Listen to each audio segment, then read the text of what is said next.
유튜브로 읽는 박정희 전기 7권 개방형 대전략 이후락 비서실장 문제.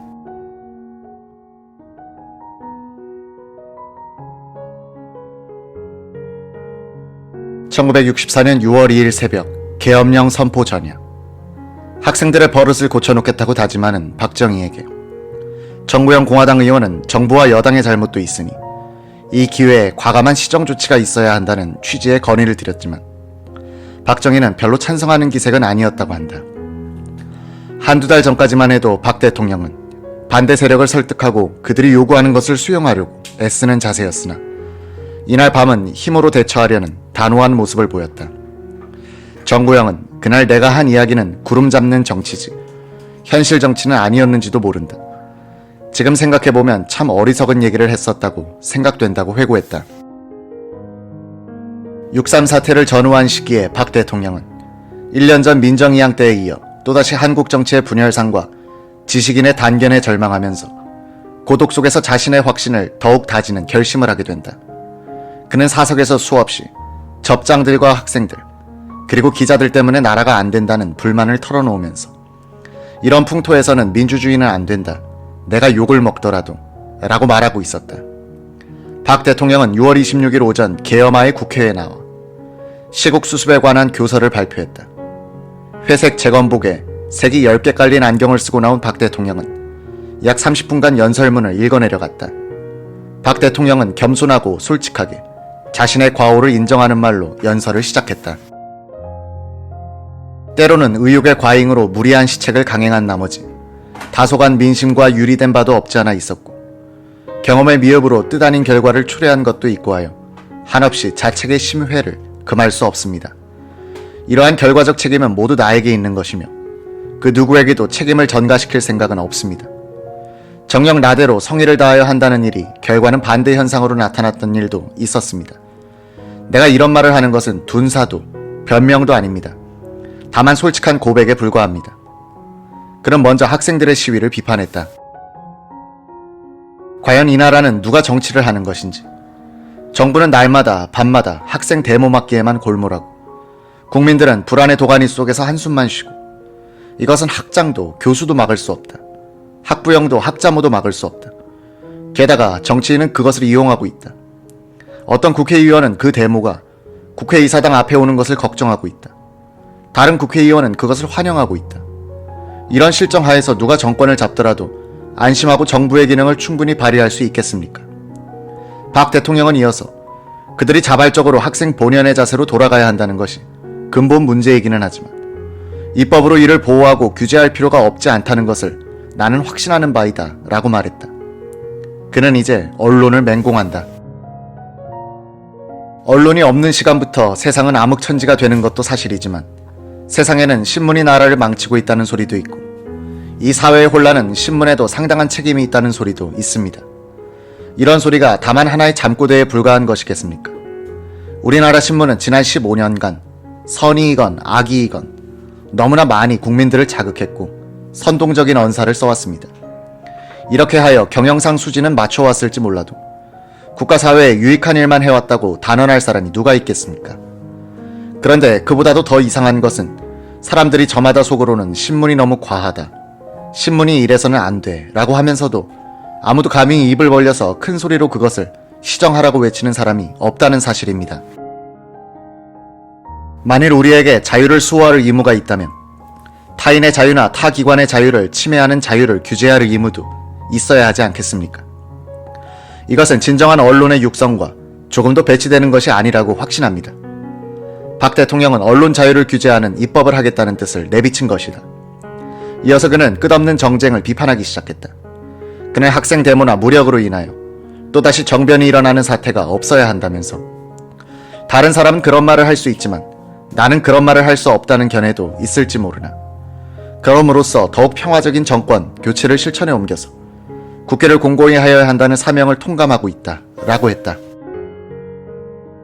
박정희는 또 우리는 영원토록 외원에 의존할 수는 없다. 자립이 없다면 진정한 독립이 있을 수 없다. 이것이 바로 민족적 민주주의라는 것이다. 혹자는 이것을 곡해하여 반공태세를 문란하게 하고 있다 라고 강조함으로써 학생들에 의해 화형당했던 자신의 통치 이념을 변호했다. 거리로 나가면 그것이 이북방송이 아닌가 의심할 정도의 소리가 들립니다. 그것에 분격하는 마음, 어찌 난동 군인만의 잘못이겠습니까? 군인이나 학생이나 공무원이나 정치인이나 위법자는 가차없이 처단하라는 것이 국민의 소리인 줄 나는 분명히 알고 있습니다.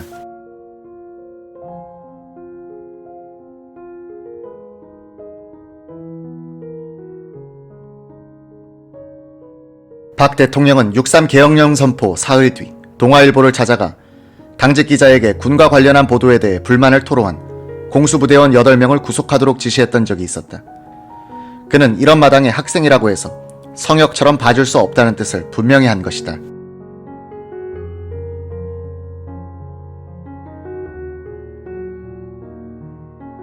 (1964년) 6.3 사태 이후 계엄령이 펴지고 군부의 압력으로 공화당 의장직에서 물러난 김종필 후임으로는 초대 공화당 총재를 지낸 정구영 의원이 의장 서리로 임명됐다.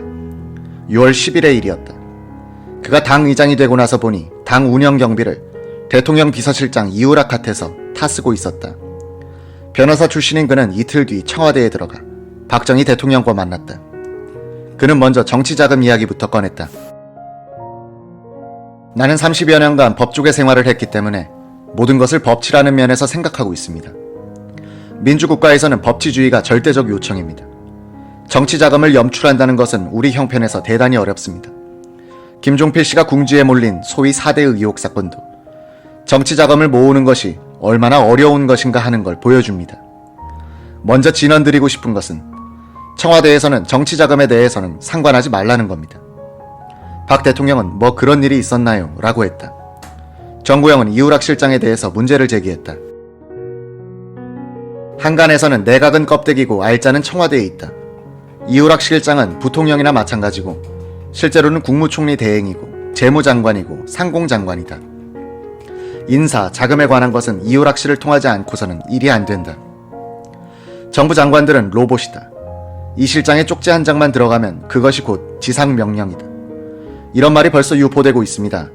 이우락 군으로 하여금 그런 일을 못하게 하면 좋겠습니다.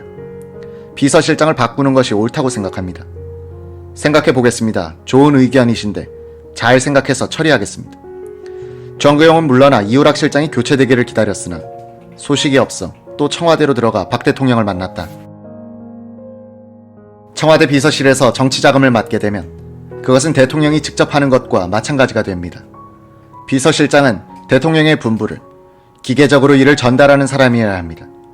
고려, 조선 역사를 보더라도 환관 정치는 백해무익입니다. 제3공화국 출발 초에 대통령이 환관 정치를 해서 되겠습니까? 비서실장에 대해 말들이 많고 부작용이 있다면 시정해야겠죠. 선생님 말씀대로 교체하겠습니다. 그렇지만 시간을 좀 주십시오. 정구영 의장서리는 몇 주를 기다렸으나 역시 이우락은 건재했다. 정구영은 청와대로 들어간 김에 또 그 이야기를 꺼냈다고 한다.